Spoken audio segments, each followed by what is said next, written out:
Hello, good evening, everybody. I am the infamous Kiki. Welcome to my channel. This is one of two channels, one of two. I have two channels. I have another channel by the name of Nomadic Kitty. Please check that out. Uh, and what do I do here on this channel? I watch Love After Lockup, Life After Lockup. I may discuss dating and 90 Day Fiance. Whatever I feel like, really. Anyway, like I said, I do have another channel, Nomadic Kitty, which talks traveling, politics, geopolitics, news, K-pop. It's I actually create videos. I'm not really on there live, but just please check out my channel, like, share, subscribe. This channel, the other channel, it is 8 something at night here. This is Love After Lockup, season 5, episode 49. The episode is called High Risk Lies. This Love After Lockup is a reality show that is on WeTV. It follows different couples who are in relationships with people who are formerly incarcerated. If you have not checked out Love After Lockup or Life After Lockup, there's different spinoffs. Love During Lockup, then please go to WeTV, subscribe and watch the show. Oh my God. Sorry, y'all. I don't have my ring light on. Holy crap. Dun dun dun. I was like, why is it so dark? Why is it? It's so dark. I was like, I have my ring light on. Nerk. Anyway, now I got my ring light on because my lighting in my house sucks. It sucks. Anyway, I watch this episode live. I do commentary while I watch it. This is like literally like my 3rd year watching this show. This is all I do on this channel, like as of right now. I spend most of my time on my other channel. So make sure you thumbs up, like, subscribe to my video. And so I'm gonna begin. I watch it on my TV. My TV's right here. So I watch it. And I usually try to fast forward past the recaps and stuff like that, because the recaps is just My first community event is at the church. Let me turn it down a little bit because it gets kind of loud, and then YouTube will ding me if it gets too loud. They're showing what happened last week. And if you look at my playlist, I have a whole Love During Lockup, Life After Lockup playlist. So I did cover the last episode.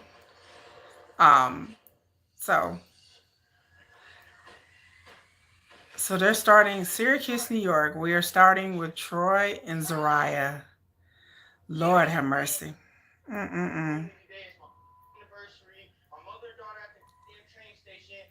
So his mother and daughter are at the train station waiting for him. And let me stop right here. I watch According to Amber. If you do not watch According to Amber, she does gossip for this show, right? She talks about Zariah and Troy a lot, and they talk about Zariah and Troy a lot. And so with Zariah and Troy, they are on the internet apparently a lot. And so they're on internet a lot, and then Zariah blames the editing for the reason why she looks so horrible, like the reason why she comes across. She's like, oh, they're spinning in there, but she asked to be on the show. So I get tired of people on these shows playing the victim. Playing the victim. They're like, oh, woe is me. This show makes me look so bad. And I'm like, I know these people who get on this show. I know most of them have watched the show before. So I'm just like, you're going to get on a reality show and then you didn't know what the reality show was about. So it's just weird to me. I was just like, you're gonna get on a reality show and you don't know what it's about, and then you're gonna get mad at the reality show and then play the victim, talk about it's the editing. I find that hilarious. My word to the wise is don't get on the show. Like, why are you on the show and then you upset with the show? I'm just like, you don't have to get on the show. Like, you could she's talking about, Zariah talking about she's bipolar, and I'm like, okay, well, girl, you need to take your damn meds and just call it a day.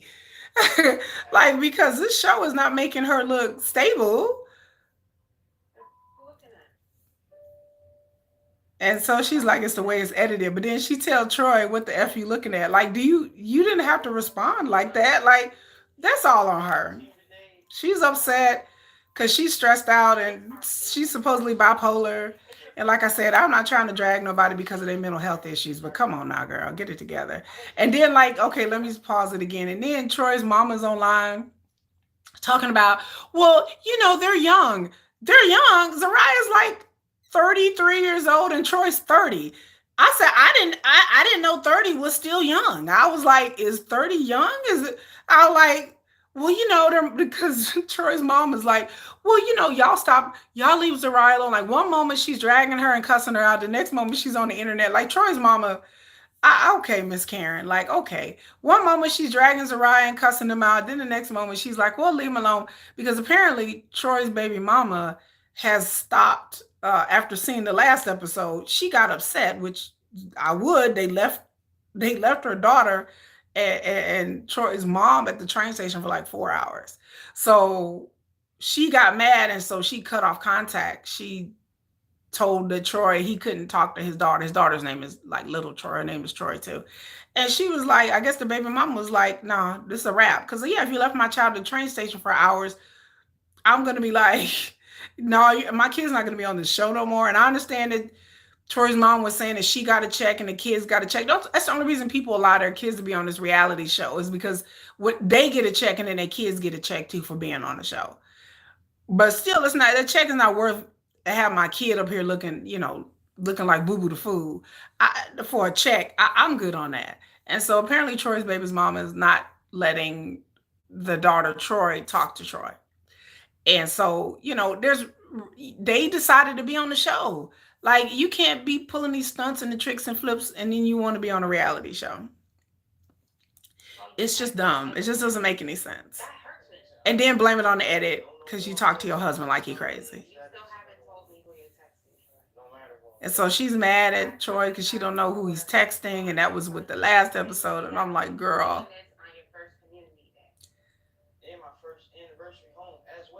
And this is their first anniversary and their community day for their organization or whatever.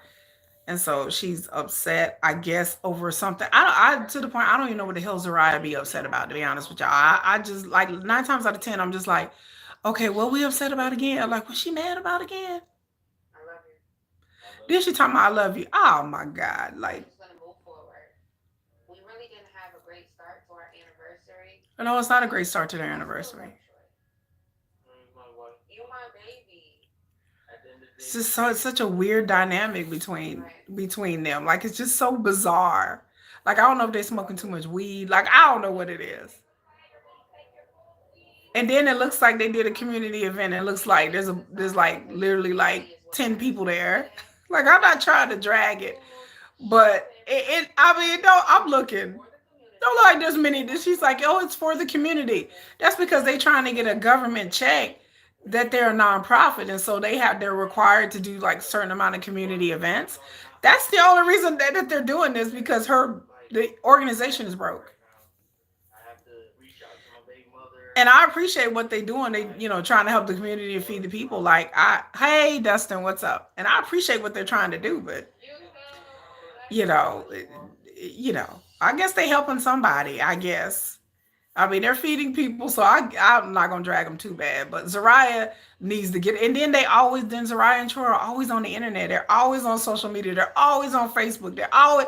It's like, okay, if you mad, well, people are dragging me. They're dragging you because you posting on Facebook, dummy. Like, what a dummy you are.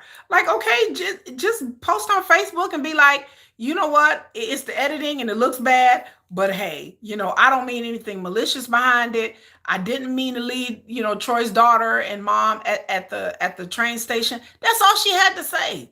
But they're on the internet. They're like, no, it's the editing fault. And then she writes like 5 paragraphs of just God and I'm bipolar and it's like, do you desperately that bad want to be perceived as a good person? Like, is it that somebody told me online, child, somebody told me that like people somebody told me this last week that people want to be perceived as good people.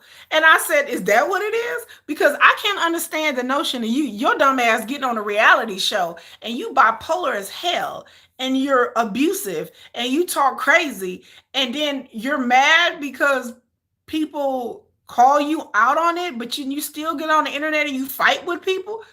Just, I tell these people, are y'all contractually obligated to get on social media on this show? I don't know. But they act like they are. You don't have to get on the internet and plead your case and fight with people in your comment section on Facebook. You don't have to do that. You can post on Facebook and then just block all your comments and just be like, I'm post. But the thing about it is, they get on Facebook and Instagram, and then they get on social media and they get these followings, and then once they get a certain amount, then Facebook will start paying them. So they again, they want to be on these shows and they want to reap all the benefits and the rewards for being on the show, and they want to push products and they want to get endorsement deals and they want to get likes and views on their YouTube and Instagram and Facebook, and they want ad revenue from all of this shit. But then they don't want none of the criticism. What did you get on the show for? Did you really was gonna get on the show and really thought you was the hero in your own story? I don't know. I don't know what's more delusional than people getting on here, getting on these reality shows and thinking that they're good people and thinking that people ain't gonna drag them, or they're delusional thinking that they're going to reap all the benefits from being on the show, but then they're not going to catch any heat because of it. Why are you on the internet? Oh, that's right, you're trying to get money. So if you're trying to get money and you trying to get endorsements or whatever from this reality show, then my advice for you is to take your licks and STFU. Shut up. Like, just get on there and be like, okay, yeah, whatever. Don't get on the internet and write 6 paragraphs about how you're really a good person and how you bipolar, and it's the editing and it's the producers and all this stuff when you're getting paid for your Facebook account. Like, just, if you don't like it, get off the internet and shut the hell up. That's simple. That's my advice to the people on the. That's why I don't feel nothing for these people on the reality show. I don't feel sorry for these people. I don't be like, oh, they no, because they chose to get on here. They had to get on here. So now we over here to Joy Kimberly and her sorry ass. I can't stand Kimberly. I can't stand Joey. I can't stand both of these people. These people are horrible, terrible people in my opinion. They Kimberly ain't shit. Kimberly is an ain't shit person. And for somebody that have kids, I don't know whether or not Joey will ever tell me the truth. And she's sitting there talking about she don't know if he's ever gonna tell you the truth. But you still, she's like, she don't know what the truth anymore, but you still with this dude. You still got this man laying up in your house with a cell phone that's probably in your name, driving a car that's in your name, with $2,500 rims that you paid for, and your bank card in his pocket. And you're like, I don't know what to believe anymore.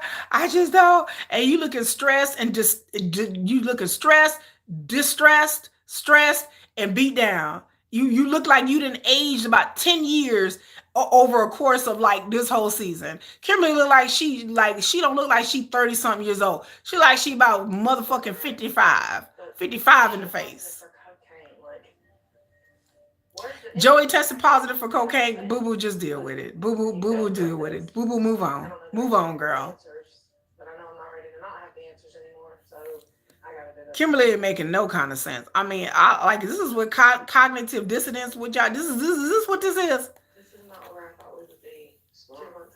Joey, he look high. He up here like this. Yeah.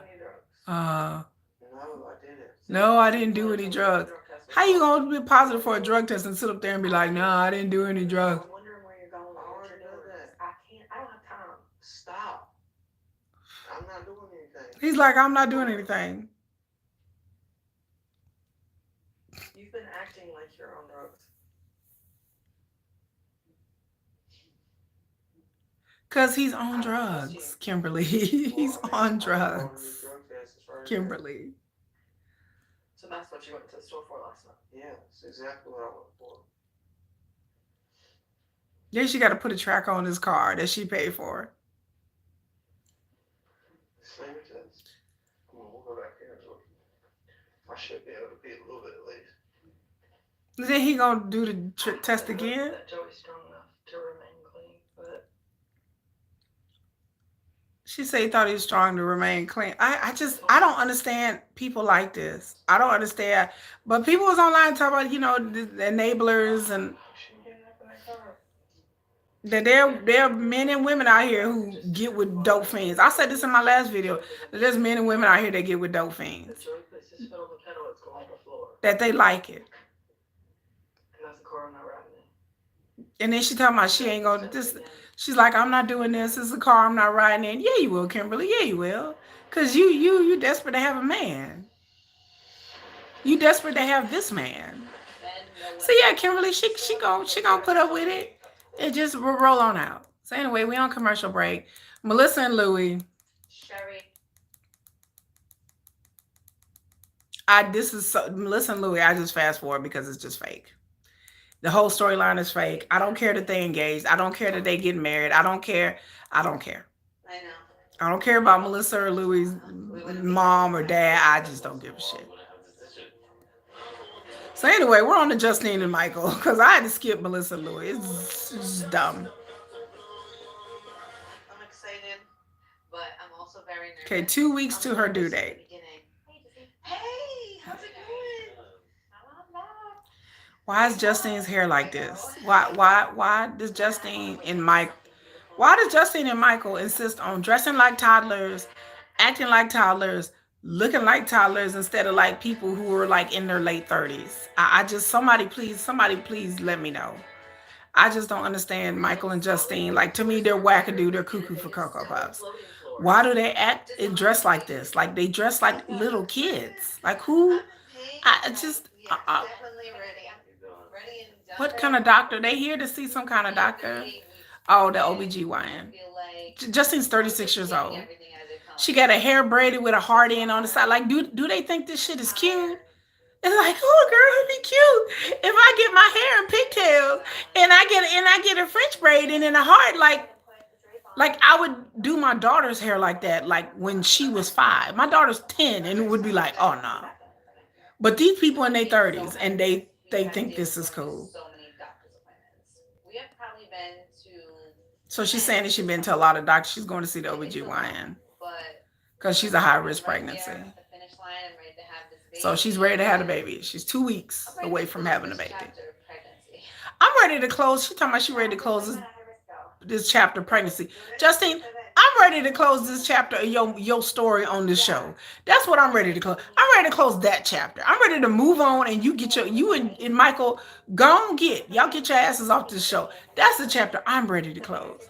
Cause I'm so tired. I'm just tired of Justine and Michael. I'm just tired. I'm just tired. At least Justine and Michael, they roll with it. They used to be on the internet over explaining and they just got over it. They just like, you know what, whatever. So at least I can say that I so far I know of. They're not on the internet over explaining like every damn day, which drives me nuts. I hate these people on the internet over explaining every day.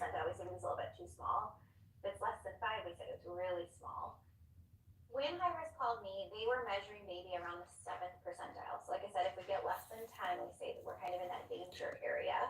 What do you mean danger? Okay, so is the baby not growing? If it stops working, the biggest worry is that baby's not going to get any more nutrients and that the baby. So there's something wrong with her placenta. I know there's like a ruptured placenta. I don't think her placenta is ruptured. We don't want to keep you pregnant. Yeah. We don't want anything bad to happen to your baby. So she's 2 weeks out. I mean, push come to shove, they can just cut her open and take the baby out. So it's feeding. It looks really good.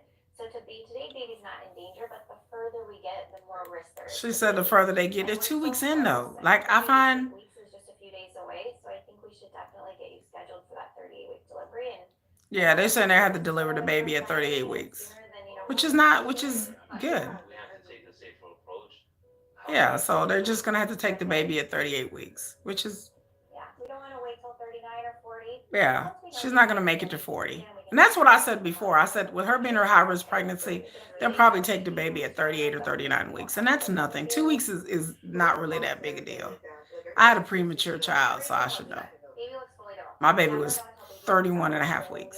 In the hospital, babies can have issues no matter how far along they are. So we'll have Yeah. at the delivery, so we'll make sure the specialists are there just in case. So they have a neonatal specialist there.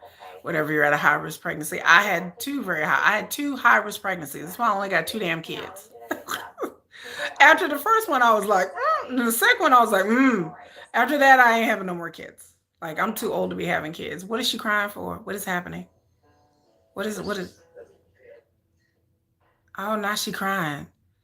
What is she crying for? Like am I missing something? Scared. I know. Oh, she talking about she's scared. Like, to be honest, like, I know, like, you're supposed to wait before you have another surgery. I'm gonna have one.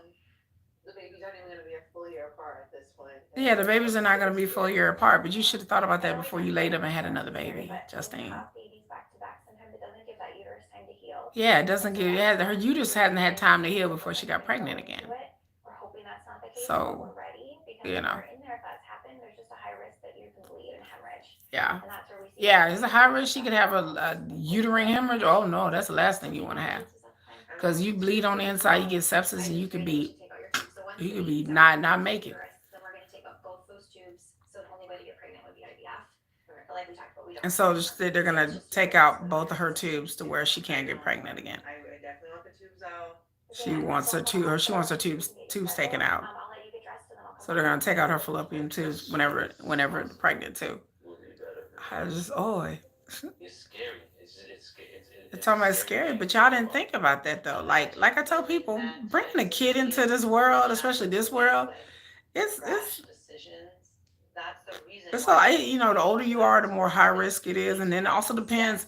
And let me tell you something. Before we start talking, we were talking about high risk pregnancies. People like, well, once you over the age of 35, it's high risk. It can be. I wasn't deemed a high risk pregnancy, even though I had my kid over the age of 35. I was not automatically flagged as a high risk pregnancy until I started having pregnancy complications when I was like 7 months pregnant. But I was not deemed a high risk because I was in good health. If you didn't have a child back to back, it was my first kid. The more children you have, the more likely you're going to be high risk, and also your age. I had my first child. I was over the age of 35. I was not flagged as high risk at all.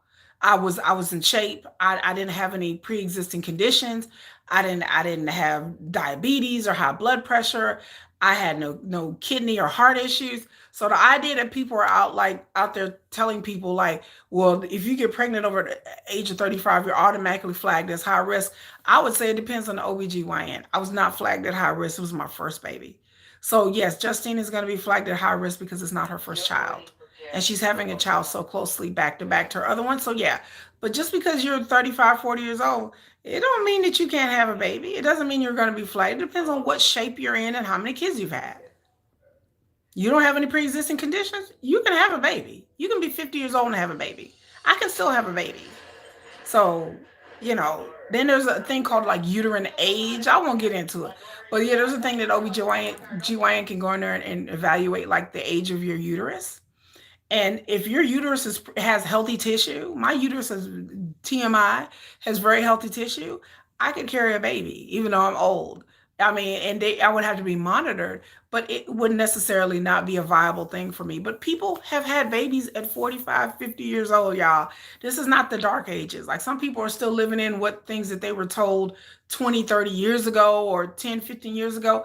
Medicine has changed. You can have a baby at 45, 50 years old and have a viable pregnancy and not have a ton of complications. I know women have had babies after the age of 45 and it has been fine. So, not everybody is at high risk.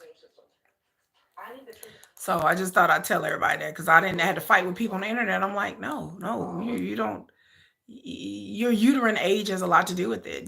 People are telling people like once you hit 40, 45, you don't have a period. I'm like, no, or you can't have babies. I'm like, no. I'm that age. I can still have a baby. I have to stay strapped. I can still have a baby. I'm very much, my uterus is very, very able. So if I would participate in intercourse, I would have to have birth control. I would have to have an IUD or something. I'd have to stay strapped in these streets, baby, because I can have a baby. I have not hit menopause or none of that. Okay, so now we get into Tenny and Rob. I'm sick of Tenny and Rob too. Their storyline is getting old. And then he still wants to talk to his mom, which of course he would. And I said last week, I think Tenny Tenny's mom and Tenny need to come together and they need to apologize to each other. But especially Tenny needs to apologize to Rob's mom because she was wrong for that. How commercial time. La la la la la. I'm waiting to skip this commercial. They have too many commercials on YouTube. Okay. Skipping. Anyway, back. Okay, so Tenny and Rob, back to the show. So Tenny is working for paralegal, legal assistant. She's a legal assistant, paralegal. Going back to work feels great. I feel like it's kind of that thing that you. Because he told her that she had to have a job because they didn't have enough money. And so she going back to work. Okay. At the same time, I still have Rob, I still have the kids, and I want to be able to play my role in all of their lives. I don't care what anybody said. There's something about Tenny I don't like. I just don't. I don't know what it is. I can't really pinpoint it, but.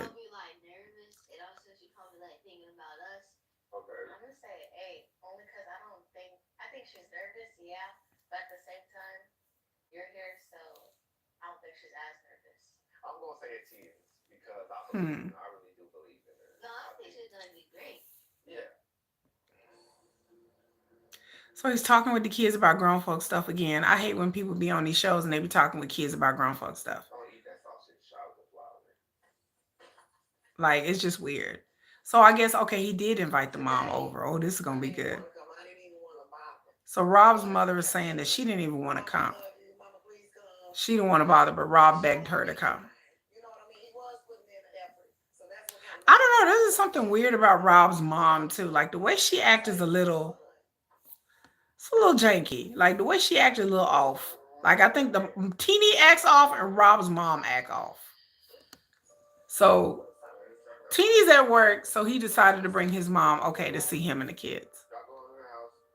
He telling the kids to go in the house because I guess he wants to have a conversation with his mom face to face. And then who is this in the background? Is this his brother? Is this his friend? His cousin? I don't know who this other dude is. It's lurking. And so Teeny is like watching the cameras, I guess because they still got cameras all over the house. And she's like, I guess a little shocked, I guess. Anyway, so on to Bianca and Daniel. Anywho. And Bianca once again is lushing it up. Her little friend came from Florida and they popping about, they drinking at a bar in the middle of the daytime drinking. And newsflash, spoiler alert, Bianca and Daniel are not together and they don't live together. And once again, I like to toot my own horn because when Bianca and Daniel 2 weeks ago was on Kiki and Kibitz or whatever, Kibbles and Bits show, whatever, and they were doing an interview, and they were sitting next to each other, and they was doing a Skype interview or StreamYards interview, and I saw clips of the interview, and I told y'all when they did the interview 2 weeks ago, I said these couples be lying, they be faking the funk, they be acting like they together, and then once the season is over or it gets close to the season being over, or after they go on the tell-all, and they'll be up there hugged up, and they be on camera together and act like they kikiing and they're con.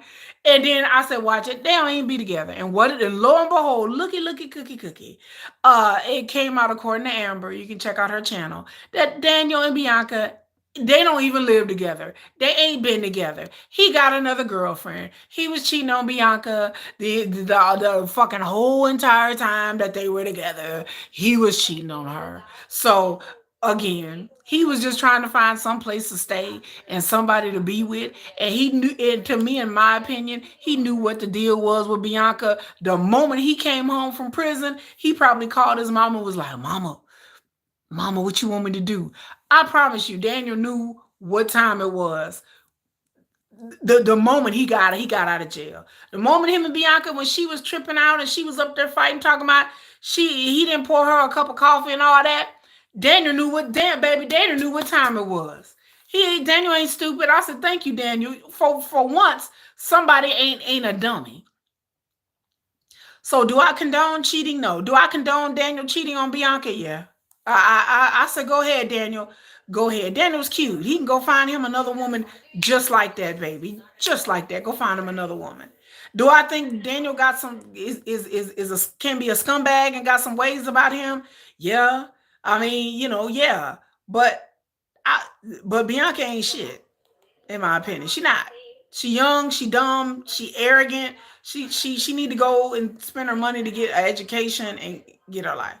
Now she up there talking to her friend, the same friend that she dogged out, saying that her friend was jealous of her. Tomorrow, you just be like, okay, that's fine. Like, like, if I'm not pregnant, I feel like he would just give me. Then she talking about marrying Daniel being pregnant. Girl, you Bianca better be hoping that she dodged the bullet. Why would she want to get pregnant by this guy? And like I said, watching this, knowing that Daniel, they ain't even together, is hilarious. Because you can really see that Daniel just like, he don't want to marry her. He don't want to be with her. He didn't want to be with Bianca. The moment he got out of prison, he was like, oh hell no, this chick is crazy. She's stupid. She was very like young, spirited in that sense. That like la la la la, like we're gonna get married. She talking about even her friend is like, oh, if I got pregnant today, I'll figure it out. That's a very rough road to figure out. she talking about, even her friend dogged on her. Her friend was like, Bianca's very like young and spirited and la la la la. Girl, just call it what it is. Your friend is dumb. Like, I don't know why she trying to sugarcoat. She should say, my friend Bianca is naive and she dumber than a box of rocks. That's what she should have said about her friend. Cause she every time, what if I get pregnant? I'll handle it. La la la. Look, if I had a friend that act like that, I'd be like, girl, what? I'd be like, girl, what? I'm like, I would have been like, girl, what? Like, why would you say that? I'd be like, girl, are you crazy? I ain't gonna be up here babysitting your kid. She talking about her friend like, la la la. No, her friend dumb. Just say your friend's dumb.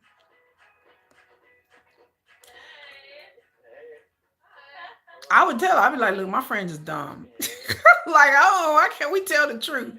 I was like, girl, I love you, but you just stupid. Like, I've had friends like this who are very like airy fairy, like, well, I don't really know. I was like, girl, you dumb. Okay, girl. I no offense. You're dumb. So the friend is meeting Daniel. They're sitting on the couch. Yeah, that's very true. That is very true. And boy, this is awkward. Awkward. Drew you guys together in a sense? Because I mean, like, all I really know is that like she met you and you guys had really good conversation. You had a lot in common. You talked a lot. So the friend is saying that she don't know anything about Daniel. That all she knows they had really good conversations. Oh, Haley doesn't know about this, but I feel like that's not my story to tell. That's why I never told you. Yeah, I get it. You talk about it. She Tell me to have red flags. She also knows she can ask me. Yeah, what happened? You get in a fight or something? Like, No, I relapsed. oh, in prison? Oh. It definitely concerns me. He's saying that he relapsed in prison. With an addict. I was in a relationship with someone who was an addict. So the friend been in a relationship with an addict too? What the hell kind of people is these people? What is these people? Okay, so Bianca with an addict, with a low life, got pregnant by him, lost a baby. The dude was messed up. The friend, she like, oh, I was with an addict too. What the hell? Where did y'all, we TV, where y'all find these? Who are these people? Like, who are, like, these? Who are these people? I mean, I'm just like, okay, so the friend too? Yes, of course it's rough on you, having to struggle with that, but it's really rough on the people who love you. And she's saying that it's really rough on the people that love you because they're addict. Well, no shit, Sherlock. She does know what she got herself into. That's why Bianca's family don't talk to her. She knows that, like, okay. Yeah, her friend is saying that deep down inside, Bianca knows that Daniel's not the one for her. That deep down inside, she know that he's an addict. And Bianca ain't got no room to tell anyway because she's straight up lush. She definitely could do better. He said that she could do better. It has to be Daniel because now we're all in. So if it fails, then I'm a failure. Sorry. Her friend is so sweet. Oh, her friend's a sweetheart. And that's like the hardest thing is because like I almost want it to work out as much as she wants it to work out. Oh, her friend is lovely. Oh, her friend is so sweet. Her friend is sweet. That's a good friend to have. If your friend is over here crying over your decisions She has a really this chick that's her friend that came from Florida, she a real good friend. She a real good friend. Cause if she over here crying, she was crying saying that she wants it to work out for her and that she will feel bad if it don't work out for Bianca. And that's why she feels upset and she's crying. Cause she really wants it to work out. She says she wanted to work out more than Bianca probably does. Cause she really wants her friend to be happy. That's a good that's rare to have a good friend like that while Daniel sleeps on the couch and she goes to sleep with her friend. Like she's but Bianca don't deserve a friend like she don't deserve a friend like that. You know. Anyway, we're going to Melissa and Louie. But I just said I'm really impressed and touched that her friend was over here crying over her. You know, that Bianca shows really no emotions, but her friend is like, I really want this to work for her. But sometimes, you know, things don't work out and you have to let your ego go. Like a lot of times people hold on to relationships because they can't let their egos go. Because they feel like, okay, if this don't work, then I'm gonna look bad in front of my friends and my family. And I've invested all this, you know, sunken cost fallacy. Like I've invested so much time and energy and money into this person that I know it's not gonna work out and it's not working out, but I want to hold on to it because people let their egos get in the way. They're like, I don't want to seem like I'm a failure and I don't want people to talk and make fun of me and tell me they told you so. So I'm just gonna keep holding on, even though they know it's not right. I don't understand why the human psyche does this. It's just a human thing. You know, it's not nothing just with Bianca, but this is how your mind rationalizes your emotions. And you have to get over that. Like you really have to, it takes a lot for some people to get over that. You know, and that takes time and maturity. Like once you get to be older and you don't care, you don't care. You just like, okay, it's not gonna work, it's not gonna work. Are you gonna tell your family and friends, look, this ain't working out, and you're just gonna move on with your life. But that's if you have things going on for you. Like Bianca don't really have anything going on with her life or for her life. She's not in school, she's not in college that we know of. She's not educated, she doesn't have a job. Only thing she has to hold on is to Daniel. And even though the relationship is gone, and I'm sure she's bitter and upset about that, and Daniel's basically moved on. But Bianca need to go get her life together and then worry about jumping into another relationship. And I hope to God she doesn't find another convict and jump into another toxic ass relationship. Because Bianca is just, she just seems like a hot mess. Like she just goes from man to man to man to man to man. So back to Kimberly and Joey. I think he took the test again. It's past all of them. I don't know how he did that. So now it's come back that he passed all of them. Like Why did you pass this one and not the other one? Yeah, not the I other don't know, one. they're like that sometimes. You're liable to go get one of those. Except for the one drug that you didn't pass for yesterday is just out of your system today. What do you mean? Okay, so she made him take a P test the next day, and now he took it and it's negative. Nothing illegal. No. I don't believe it. There is no way in hell anybody can give me a drug test and it's gonna come back dirty. I've never done any kind of drugs or illegal substances in my life, and then I'm gonna take a test the next day and it's gonna come back saying that I'm clean. Come on, man. Now come on now. Like I said, I don't know a lot about drug testing, but there should be no reason why his test is coming back. It's a bunch of different things that go into play. So it was in your system. What are you talking about? You've been doing cocaine. Are you listening to me? Yes. You just watched me pee in the cup. I know. Yeah, but he peed in the cup the next day, and the next day it may be out of your system. I'm not a substance, I'm not a drug expert, so I'm just saying that there's no reason why anybody pee should come back dirty. I mean, If you're not using. You leave the house and you're going to the store and you're just riding around. Ooh, me? Yeah. I do all that. Why? Hell, I sit at the store sometimes and wash my car. Why though? Why? I'm doing crazy. And he talking about he just rolls around and drives around. Why? I damn sure ain't selling drugs. And I ain't doing He said drugs either. he said I'm not selling drugs. I don't think he's selling drugs. But then like she's calling because you know Kimberly got tracker and she's like she see that he's just rolling around all day doing nothing all day. Why? That is addict behavior. That is clucker behavior. That's what dope fiends do. They drive around all day, they roll around all day, they never at home. Why? What would be the need for me to get in my car and just drive around all day?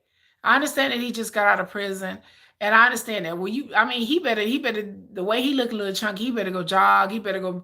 I mean, Joey need to be going to the gym. That's what he need to be going. But why are you driving around all day? Like, there's be no reason for him to be driving around all day and hanging out all day and just, oh well, sometimes I just go to the grocery store and sit in the parking lot for what? Come on now. Tell me the truth so I can trust you. That's what I'm saying. So Kimberly's telling him, like, tell me the truth. Kimmy don't want the truth. She don't care about the truth. You have to give me a little bit. It's not like I lie to you constantly all day. Like, I need to. He's like, it's not like I lie to you constantly all day. Before I have to ask. Just, maybe once in a while. I understand that. Like, I came out of a relationship where this was a problem. But that's Where what I'm nothing was saying. true. Nothing. Ever. You know that we're different. You know that. What does that mean? He said, that we're different. Like, what does that mean? What does that even mean? We be different. What does that mean? He even looks high. While he's talking to her, I'm just like, If the placenta stops working, the girl. Anyway, back to Justine and Michael again. We need your mother here. They're saying that they need her mother there. Why? Why do they need her mother I'm there? gonna go call the hospital and see if we can get you scheduled. I'll let you get dressed and then I'll come back in. They need a mother there? Call your mother. Don't have to be scared. So she's scared to call her mama? I'm confused. What the hell is happening? Way to tell her that she just needs to know. Okay, because the mom needs to know that she's gonna have having a baby in a day or two. I know it's gonna sound like something. Okay. Well, they talking about taking the baby right now, like in a day or two. This needs to be done. Did you hear what she just said? Yes, I heard. Oh Lord, have I haven't mercy. spoken to my mother since I told her I was. Oh, she hadn't pregnant. spoken to her mom. She's told she's pregnant. How long is that? I can't even keep up with these timelines. My placenta's not working. I'm high Okay. risk. She's high risk. They're gonna take the It's baby. the last time that we see each other So I guess she's wanted to call her mom because, she's high risk or whatever. in a very long time. She can make me feel like I'm her daughter. And, a little love from mom would be good. So I guess she just wants to reach out to her mom, get a little love from her mom, I guess. Her mom gonna be like, look, no, that's her daughter though. Well, Ross Simon's offers fine. Like I said, if Justine wouldn't have such a stank ass attitude, it really wouldn't be that bad. Anyway, wrong commercial. But if Justine wouldn't have such a stank, nasty attitude, I think her mama could deal with it. And Justine just seems so ungrateful and a little mean spirited. Like, I don't know where she gets that from. I don't know what she try to push her decisions off on her and take it out on her mom. I'm like, because her mom doesn't support her stupid life decisions, I guess. So she's telling her mom that she wants her mom to fly out. She said tonight. I said emergency. She said tonight. They didn't even tell her what the emergency was. She's like, oh, it's an urgent. She said there better be some real effing emergency. Her mama's wild. She said, I'll call you when I get out my appointment. Her mama said it better be a real effing emergency. Wow. Her mama's like, I'm not here for your shit. Having an emergency that they need you to come. Yeah, I would have been like, well, what's the emergency? She's like, it better be a real effing emergency. Justine's mom is wild. She wild. She wild. I'm not trying to laugh, y'all. That's not funny, but it is. Like, her mom was like, it better be an effing emergency. I was like, ooh. Her mama probably like, look, I'm tired of you. Nothing that I can ever do that is enough. Oh, she said her mama been like this as a kid. Pregnancy, she's found a way to hurt me. I always tell you, you can't control. She's talking about with every pregnancy she found because again, as a parent, I'm sure Justine's mother is like, this is not the road I wanted you to take. I was only 17. So she didn't allow Kylie's dad to come to the delivery. Oh, she's talking about she didn't. Because I deserve to have him there. Oh, she didn't want Kylie's dad to come to the delivery. He refused to come to the hospital if his dad was there. She made him leave in order to come. Oh, okay. She was saying that, like, she wouldn't even give me a ride to the hospital. Talking about she wouldn't give her a ride to the hospital because people take disappointment and hurt. I'm not agreeing with what Justine. I mean, first of all, there's two sides to every story. Justine is saying that her mama, when she got pregnant, she wouldn't let Kylie's dad come to the hospital, that she didn't give her a ride home, that her dad showed up. I guess Justine's mom and dad aren't together, so the dad was coming there to visit his daughter, and I guess she wouldn't show up at the hospital because I guess she didn't want to be around the dad. Justine's mama seemed just as petty as her. Now we know where she get it from. The apple don't fall too far from the tree. So now we understand where Justine get her attitude from. You know, she was saying that every pregnancy, because, and then, like I said, I'm not trying to take off of Justine's mom, but there's two sides to every story. So I would like to hear Justine's mom, her explanation for what she did. And maybe she regretted for what she did. But I'm sure her mama did not take it very well. And it depends on what Justine said to her and her stank ass attitude at 17 years old. What the attitude and what the conversation was had. I'm sure Justine's mother did not want her daughter at 17 to become pregnant while she's in high school. I'm sure her mom was upset, mad. I don't know what age Justine's mama had her. Maybe she was a teenage mother and she thought to herself, maybe there's a tinge of guilt there.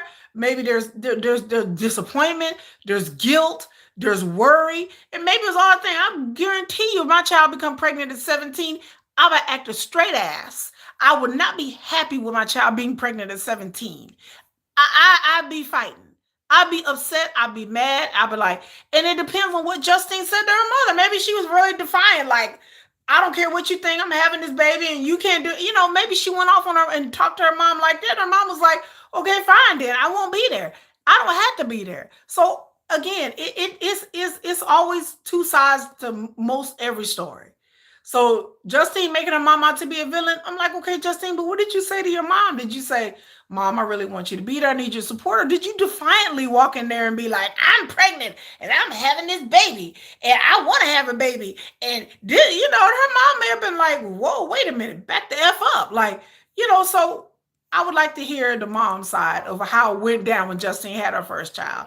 And maybe she didn't want Kylie's dad to be there for a reason. Maybe something happened. Maybe he wasn't showing up during her pregnancy and then all of a sudden he wants to show up at the hospital. Maybe the mom was like, nah, take your ass on somewhere. Like, you're not even going to be here. Maybe there was no plan. Maybe they didn't set up no plan. I mean, we don't know what happened.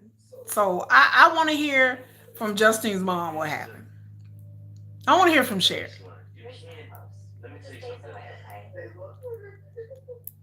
And then now she up here crying. I'm like, damn. I had a baby at 31 weeks. Did I sit up here and fucking cried? Fuck no. I didn't cry not once. I don't think I cried once when I was sitting up in that hospital with my child. I didn't cry not once. Like, it was just like, okay. I was in shock, and then after that, I just had to roll with it. And I was in the hospital for a month before I had my child, before they had to take him. Our concern is this baby at the moment. And of course I'm concerned, but as long as I can keep it in me, I can still live for something. I don't want to rob Manhattan from her first birthday. And so, yeah, their other child's first birthday is coming up. And so she has this single mother syndrome. I've always done it like this. I gotta do it. I gotta do this. I gotta do that. she doesn't have to have the baby. It's the baby's first birthday. I mean, how many people remember their first birthday? Raise your hand. Nobody. The first birthday is for the parents. It's not for the child. The child don't remember their first birthday. Nobody remembers their first damn birthday. Like, no, you shouldn't be putting your health at risk for a first birthday situation. The first birthday can wait. The first birthday is for the parents. It's in the family. It's not for the baby. So she's just being silly. I don't care how much pain I'm doing it. And Justine being a stomach with Justine got single mother syndrome. No, Justine just a jerk. Like, single mother syndrome. She's just an ass. Like, she just likes everything her way. That's nothing to do with being a single mother. There are plenty of single mothers that are like okay and reasonable. No, she just like everything her way. That's just her personality. Something to do with her being a single mother. So anyway, on to Daniel and Bianca. So she laying in the bed with her friend. I don't know. They laying in the bed, just kicking it. Just laying in the bed. Poor Daniel on the couch. Morning, hello. He like, morning, hello. Oh yeah. For hours. asked a friend, what time you going to the airport? Yeah.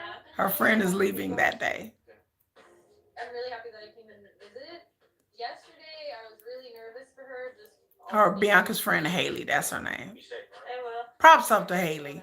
Shout out to Haley, girl. I like you. Rationally, in reality. Yeah, your friend is never thinking rationally in reality. Your friend is cuckoo for Cocoa Puffs, Haley. Sorry. yes, she's gone. Cool. We haven't really gotten to talk much. So Haley and Daniel are gonna have a talk. A tete-a-tete. Because I know, when you were in, you said a lot of stuff. Yeah. If you wanted to. How she put it is that I love longer. That's what she said. Oh, see, Bianca's saying that when he was in prison, he love bombed her. I did love longer. And he said he did. Throwing all this affection onto one person to get them to manipulate. Yeah, manipulate. It's almost like you knew what you were intentionally doing. Did you feel like you intentionally love bombed her? No, when I say love bomb, but that's looking back, realizing the moment, that's how it was. Yeah. We have this view of okay, maybe he is just riding this lottery ticket wave of Yeah. I'm gonna pay for all my stuff. Let me pause. Looking at it now, I think Daniel did love bomb Bianca. Do I think it's right? No, but this is what these people do in prison. Do I think that Daniel was insincere? Yeah. Do I think Daniel's lying right now? Yeah. I think Daniel did love bomb Bianca. I think while he was in prison, he was like, oh, I love you, Bianca. I want to be with you, blah, blah, blah, blah, blah. Yeah. Did I think he did it on purpose? Yeah, 80% yes. I think, in my opinion, 80%. I think Daniel said what he had to say because he probably realized Bianca had some money. But he ain't doing nothing different than what all these people do. I think, yes. I think he did love bomb her. You know what I mean? What I said during that moment, everything was real. I felt real about He that. said he felt real about it. Do I believe he felt real about it? Nah. I think maybe 30% of it, maybe 40%. But I think the other 60, 70% was just game. I just found her and I anchored on her. And I think also, I do believe there's some validity to what he's saying, that I think he needed somebody in that moment. He needed somebody to write him and talk to him and be all loving and kind. And I think he just latched on to her because that's what she was doing. She was love bombing him and he was love bombing her. It hit her pretty fast, I think. But she just took it to the extreme. She just all fell for it. And I think once he got out of jail and the reality hit him in the face, he was like, oh, wait. And then I get out, I'm not, following through.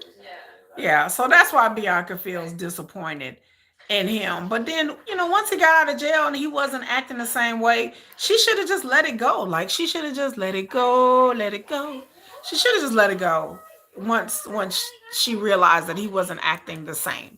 Right. She Bianca just can't let it go.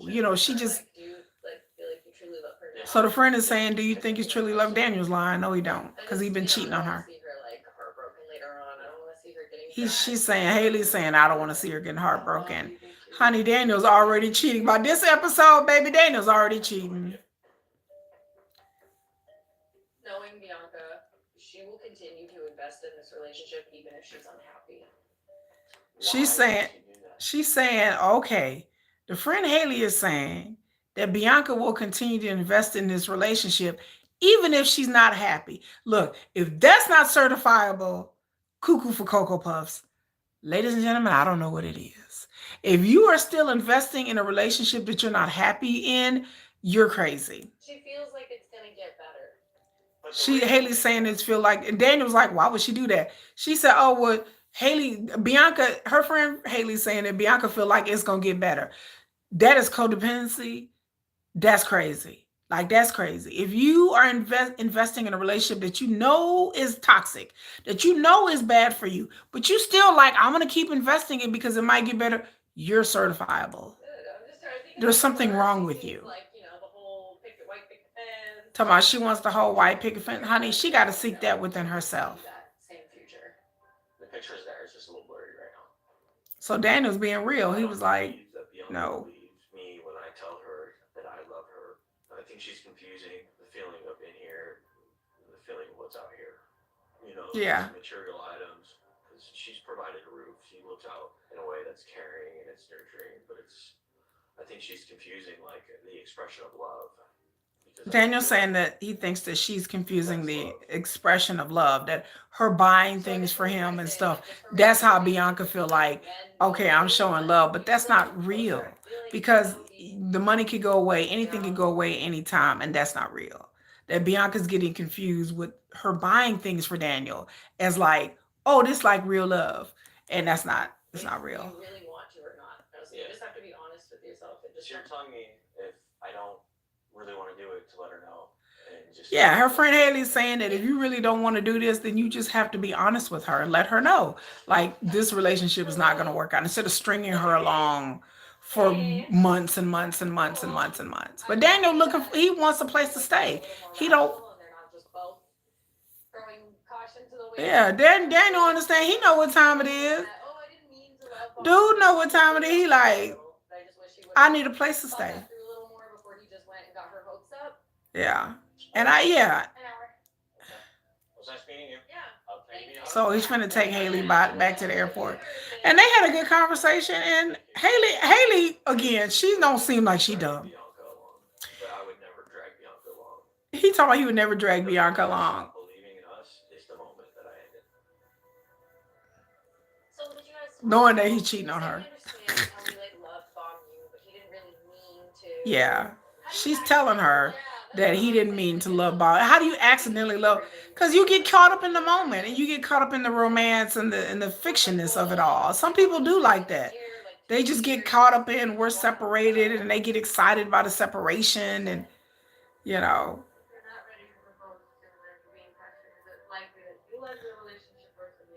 So the producer's asking him, is it likely that you in a relationship or Bianca would? He said, that's a good question. It's likely he'll end it. Uh-huh. Still end it if I never proposed. So what would come first? We'll see. Yeah, it's a good question. Is she going to end it first or is he going to end it first? I don't know. We'll see. Like I said, they're not together, so I don't know, but I don't know who ended it first.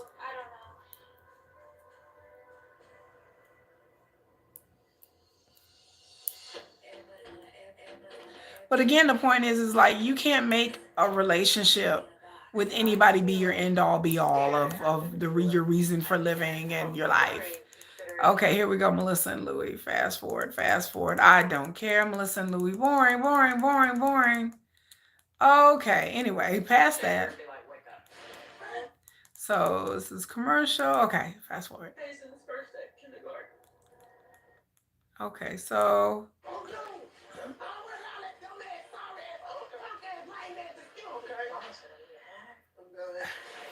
Oh, Lord. Okay, so now, anyway, I was just trying to see what. So back to Eden, North Carolina with Joey and Kimberly. Been 3 months out of prison. Dang, 3 months out of prison. You can't pass a piss test. So Joey's going to the courthouse. Kim is crying. And so it's her son Cason's first day of kindergarten. He don't care about them kids. Joey like F them kids. Joey's almost 40 years old. So I just took Joey to the courthouse. She took Joey to the courthouse. He has to go to a 90-day program. He has to go to a 90-day program. Or they're going to take him to prison. Oh, so that's why she's saying he's going to miss her birthday. For the last Cason's first. 4 weeks, like, everything went downhill.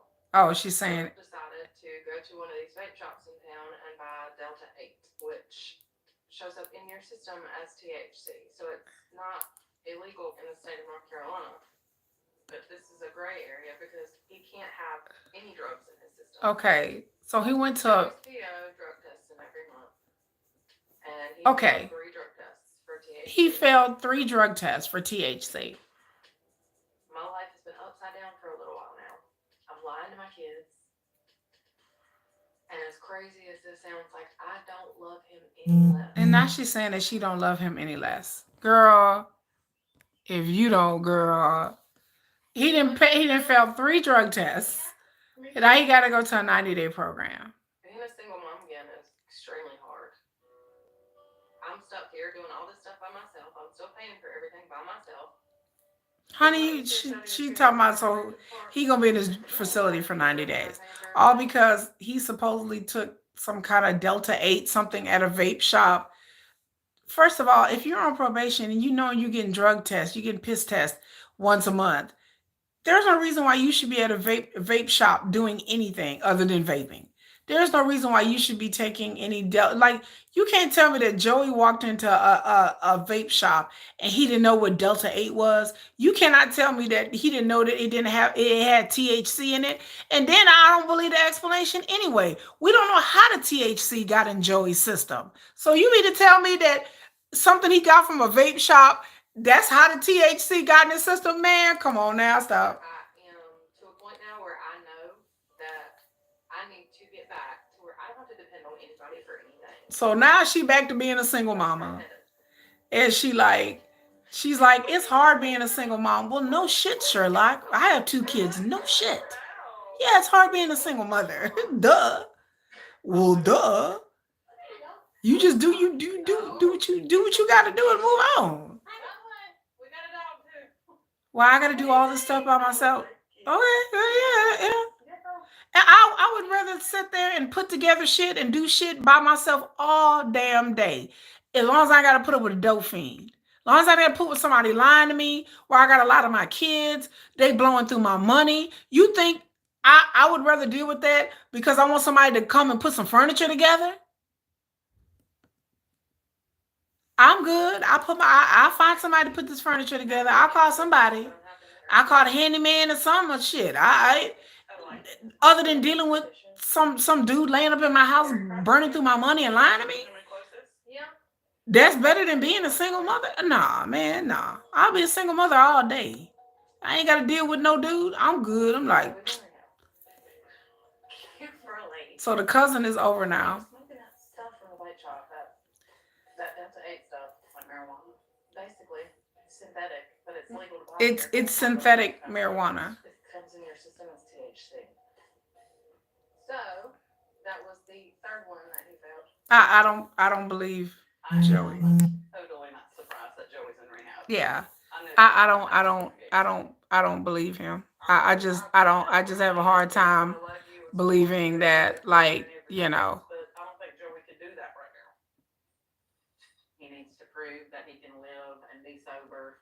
I feel like he wants to be where he is. He wants to do this because it's harder. He could have walked out at any time. Now he would have had to go to prison. But you can get drugs in prison. Sorry, y'all. That's a choice. But he's not there because he wants to be. Anyway, Joey has just got a problem. Like I said, I don't believe that he got it from a vape shop. I believe Joey was smoking weed with his friends. I don't believe this for 1 second that he was at a vape shop and got some. Come on now. Shake her and be like, wake up. Yeah, even the cousin is like, yeah, just kick him to the curb and call it a day. Because you love it. I do. I know he loves me and he loves his kids. They started calling him daddy before he left. Okay, honey.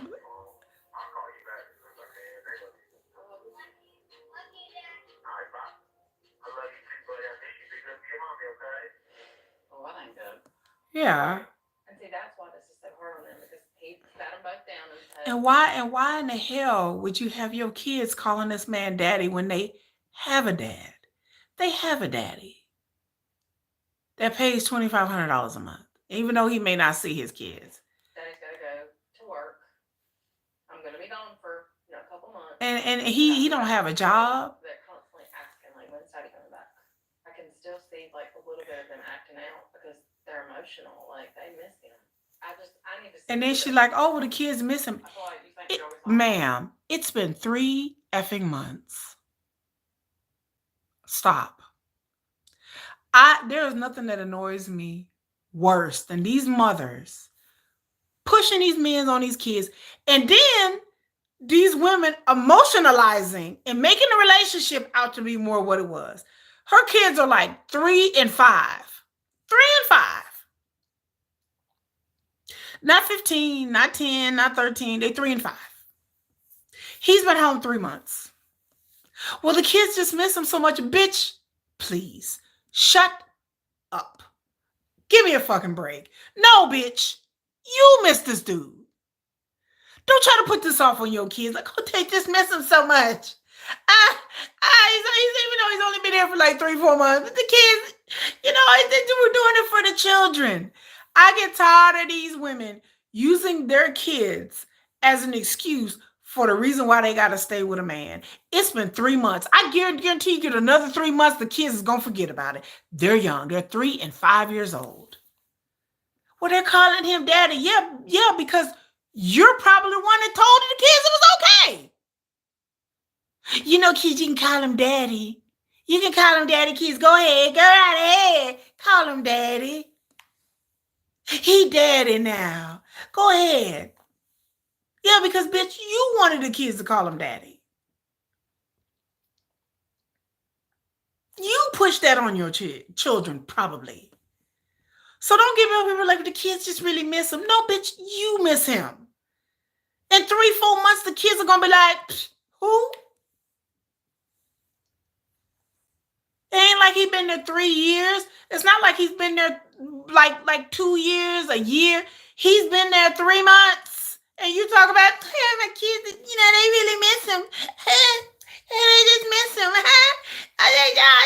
They calling him that. In 3 months, your kids is like, oh my God. And they're just acting out. Probably not. Y'all do emotional transference. Y'all transfer these emotions onto your children. Your kids are probably noticing Kimberly is being cranky. She's sad. She's crying. So the kids are going to react. They see their mom sad. They see their mom stressed. They see their mom's crying. So you don't think the kids are going to react in a certain way. You don't think your kids are going to act out in a certain way. They see the way you're moping around and you're carrying on and you're whispering and you're lying to your kids. You think your kids can't pick that up? They can pick up on your emotions. So yes, they might act out or act a certain way because her emotions is messed off. So don't act like the kids is just like so emotionally invested in this man. It's been 3 months. You're right. Stop using the kids as an excuse. Kimberly wants to be with this man. She wants to be with this dope fiend clucker. Oh, she's supposed to get the paternity test. She said she hasn't looked at it. So the cousin's telling her to go get it and look at it. What if I triggered? I mean, Kimberly, this is your DNA test for your kid. Yeah, this DNA test for her kid. Like her cousin's telling her this is your child. I may owe back all the child support. And then Kimberly just don't want to owe that back child support. That's what that is. So I just let it sit in a drawer for a couple of weeks. So she let it sit in the drawer for a couple of weeks because she don't want to pay the money back. What a greedy bitch. So you rather have this man keep paying for a kid that's potentially not his? Girl, if you don't get, you ain't nothing but a scallywag and a trick.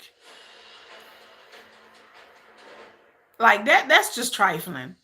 Well, I don't know what it's going to say. So that's the end of the episode. We're going to end it right here. So if we can't talk regular, she's a stranger. You ain't dismissing me, sweetheart.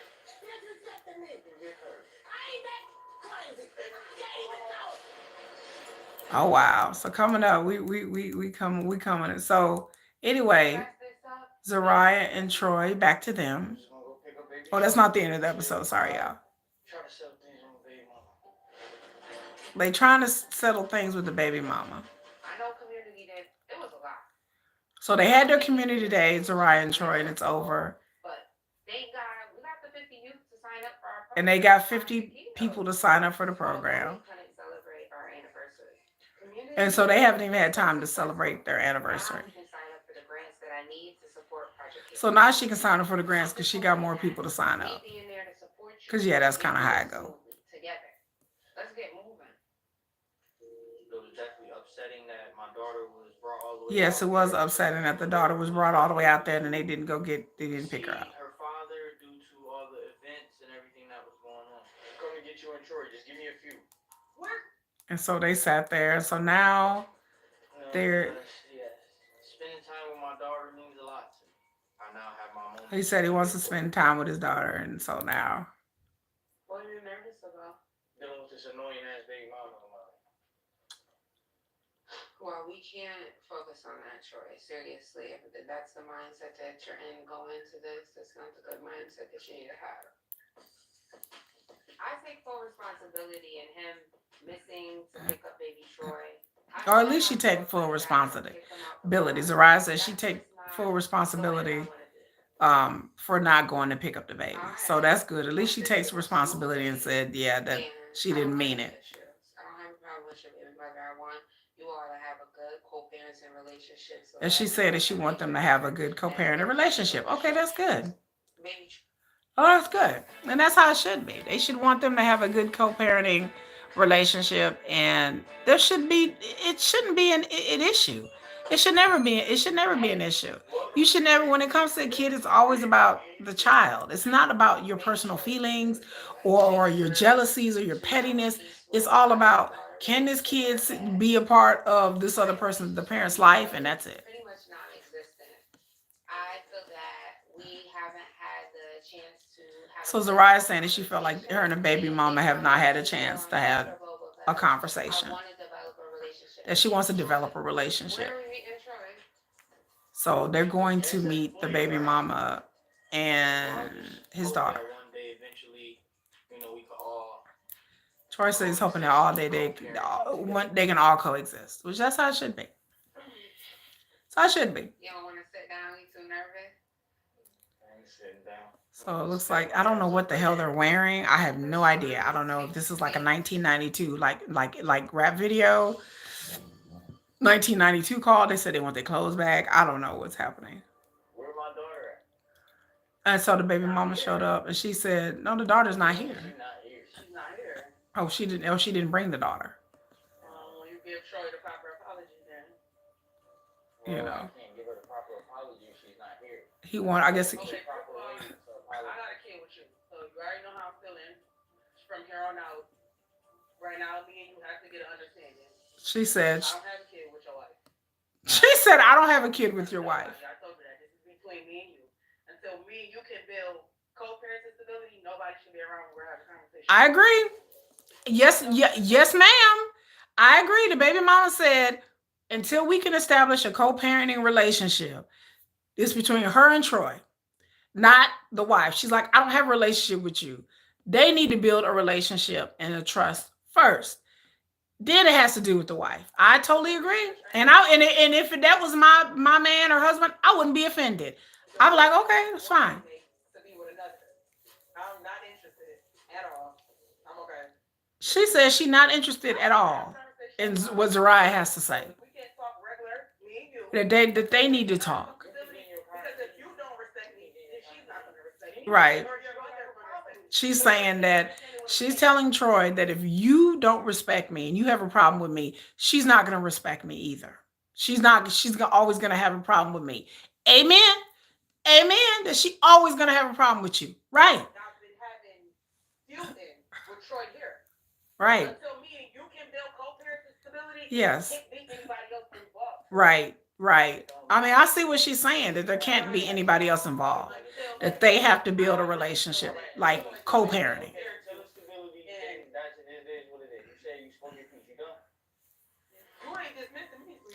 Right. Like the way he talked to her is like, wait a minute.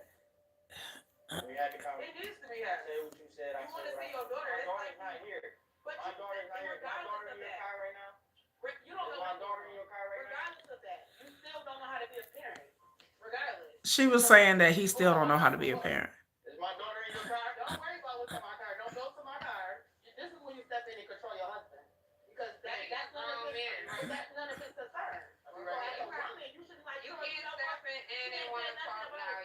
You just a kid. Exactly. So go to the baby find Right. You dumb as No, she wrong to ask Zariah for help because Zariah's like, well, you told me not to talk, so hey. My daughter was coming here.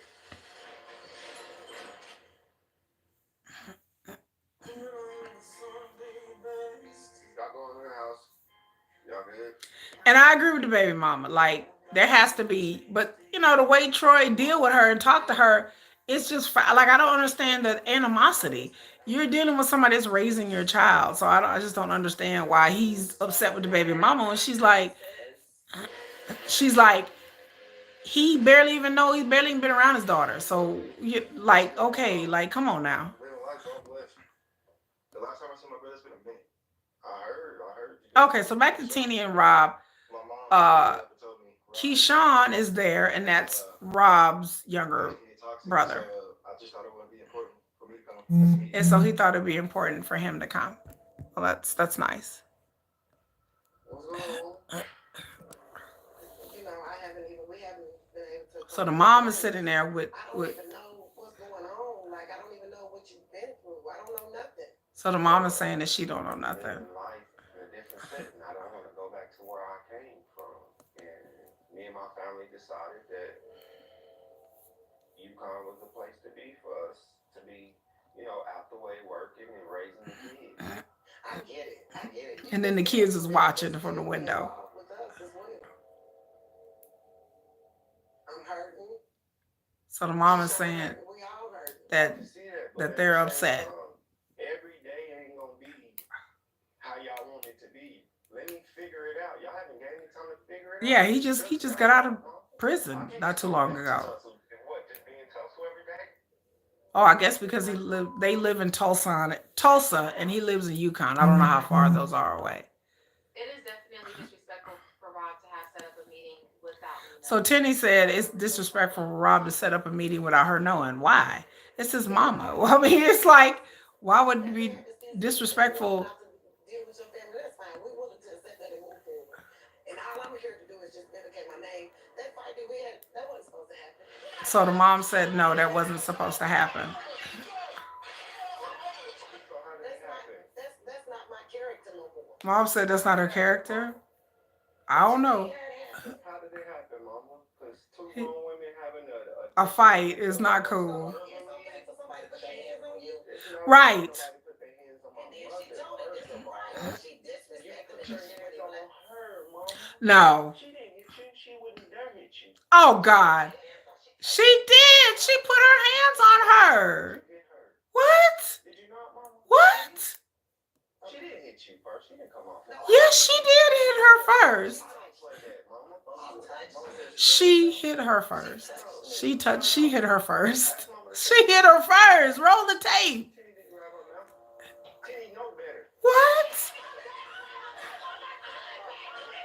She hit her first. She grabbed. They keep playing the tape. Yeah, she did.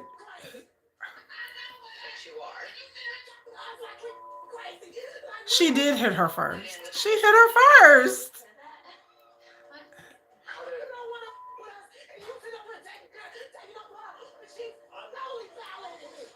Yeah, she hit her first. Right. I can't believe it either.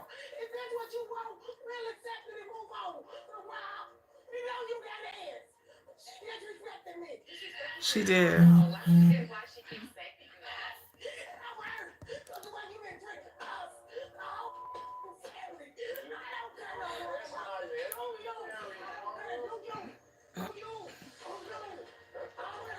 Oh, the mom went off. She like, do you? She like, fine, I'm done.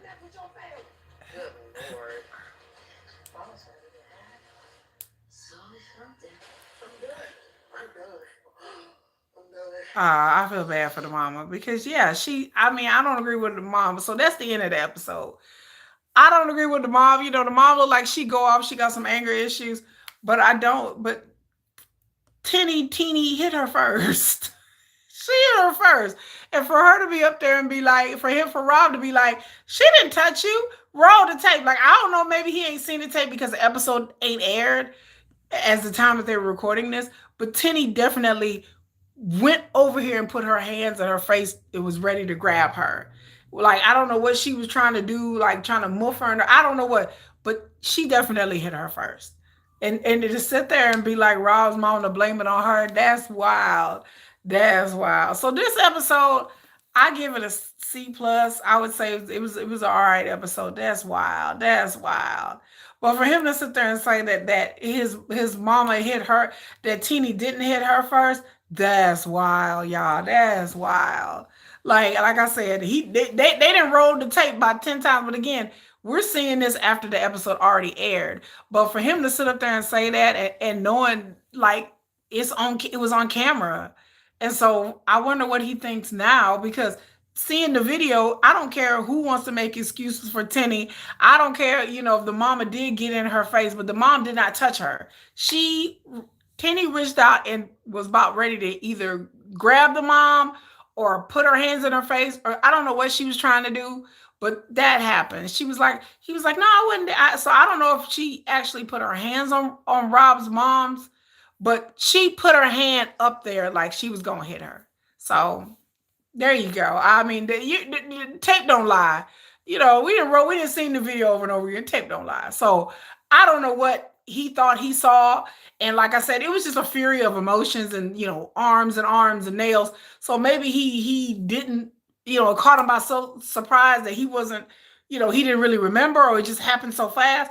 But he need to roll the tape. We need to roll the tape because that's crazy to me.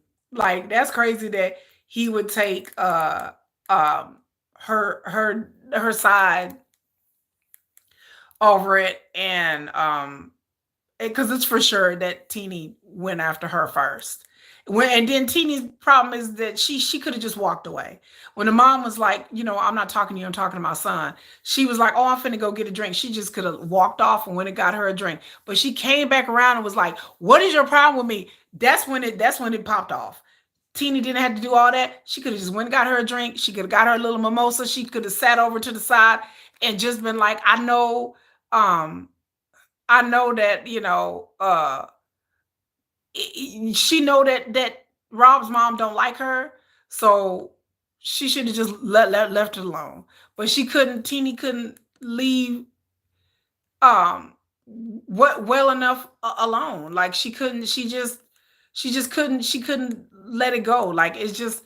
I don't know. Like and like I said, and I don't agree with Rob's mom's tone and how she pop off, and how volatile she seems to be. I don't agree with the way she act. I don't condone that. Like, she can't talk to nobody calm. She just, rah, I don't like that. So, I don't like that. But and it is the way she act, I don't condone it. But for sure Rob's mom was assaulted by Teeny, and I understand her frustration. The reason why she was like, "What are you talking about? Like, are you crazy?" And they trying to make her out like she's crazy, and I don't like that either. So I can say that that's wild. That he would say that's wild. But anyway, that's the end of the episode. I don't know how many episodes we have left. I think maybe 2 episodes left. Maybe I'm not really quite sure. I don't know. I don't know. I'm trying to look and see how many episodes are left, but I didn't see. I don't know. I'll look it up later on. But anyway, I give the episode a C plus. It was some moments in the episode that was good. Melissa and Louie again. I don't know why they're even. I don't know why they're even on the show, because I just fast forward past all of their ish, because it's just boring. So they need to not be on next season. And then there's another season of Love During Lockup or Life After Lockup, whichever one, with some new couples.